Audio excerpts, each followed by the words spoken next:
Hi guys! Ito yung burong tilapia na gagawin natin na igigisa as a burong tilapia Pangasinan dish. Ito yung magiging ingredients natin or yung kakailanganan natin para maluto yung ating Pangasinan dish na burong tilapia. So, andyan yung kamatis, sibuyas, luya at bawang. At ang ating panghuli ay ang ating burong tilapia. So, yung burong tilapia natin is yung kanin po yan na pinreserve po nila ng 3 araw at igigisa po natin. So, kailangan natin magpainit ng kawali. Tapos po ay lalagyan po natin yan ng kunting mantika nang sa ganun ay ating maigisa po yung ating burong tilapia.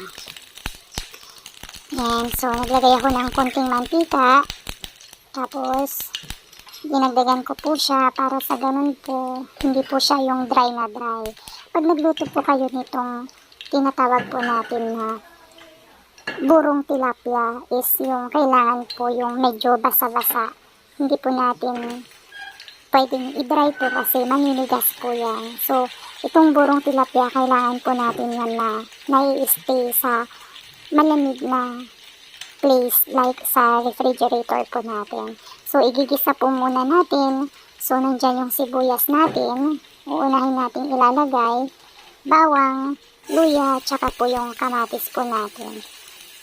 Kailangan po kapag naluto natin yung kamatis o igisa natin yung kamatis, yung talagang magkakatas po siya. Yung lalabas po talaga yung katas niya. Madudurog po talaga yung kamatis. Yun po yung kailangan natin kapag nagigisa tayo ng burong tilapia. So, yung burong tilapia guys, para sa alam nyo po is, pinili ko po yan sa palengke. Sa amin kasi yan talaga is sikat po or yung tinatawag po na very common sa amin. Pag sinabi kasing buro, andyan yung Pangasinan, number 1, andyan yung Pampanga, as long as part po ng norte, talagang yan po yung pinaka kailangan po pag kumakain sa tanghalian, umaga, gabi, nandyan lagi nakahain. Parang tradition na rin ata sa amin to na may time na yung mga Pangasinense hindi nakakakain pag wala silang dish na buro, wala silang atsara, wala silang pinagsasawsawan ng bagoong, o wala silang pinagsasawsawan ng suka. So parang hinahanap-hanap na rin po ng mga dila namin dito.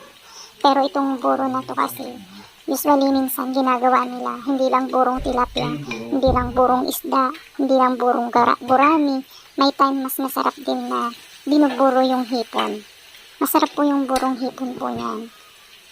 So, ipipreserve nila yung kanin na sinaing, tapos papatungan lang nila ng kung anong gusto nilang ilagay, like hipon, tilapia, or anong klaseng isda dyan, tapos patatagalin nila ng ilang araw.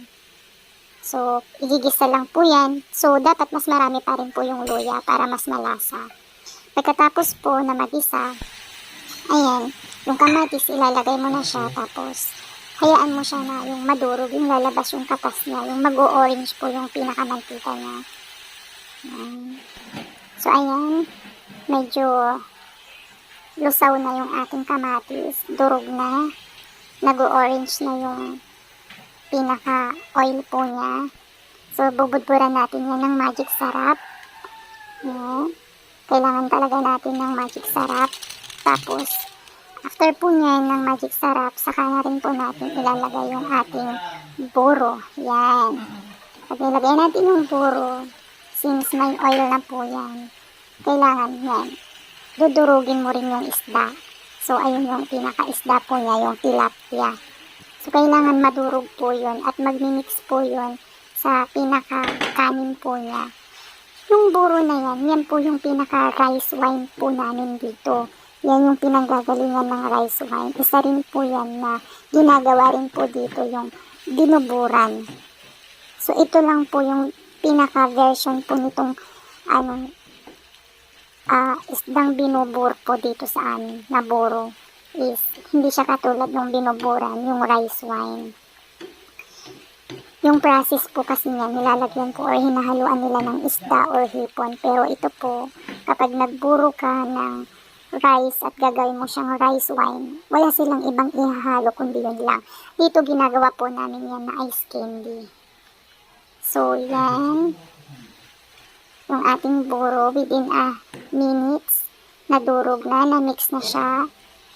Huwag yung ihihiwala yung mantika niya. Kailangan pa rin ng mantika yan kahit kakainin mo. Kasi yan yung magkakaroon po ng lasa. So, yan na yung pinaka tapos ng ating buro. So, sa mga gusto pong mag-subscribe at ma-notify po, paki-subscribe na lang po sa aking YouTube channel. Masarap to ihalo or almusalin kasama ng mga gulay, katulad po niyan.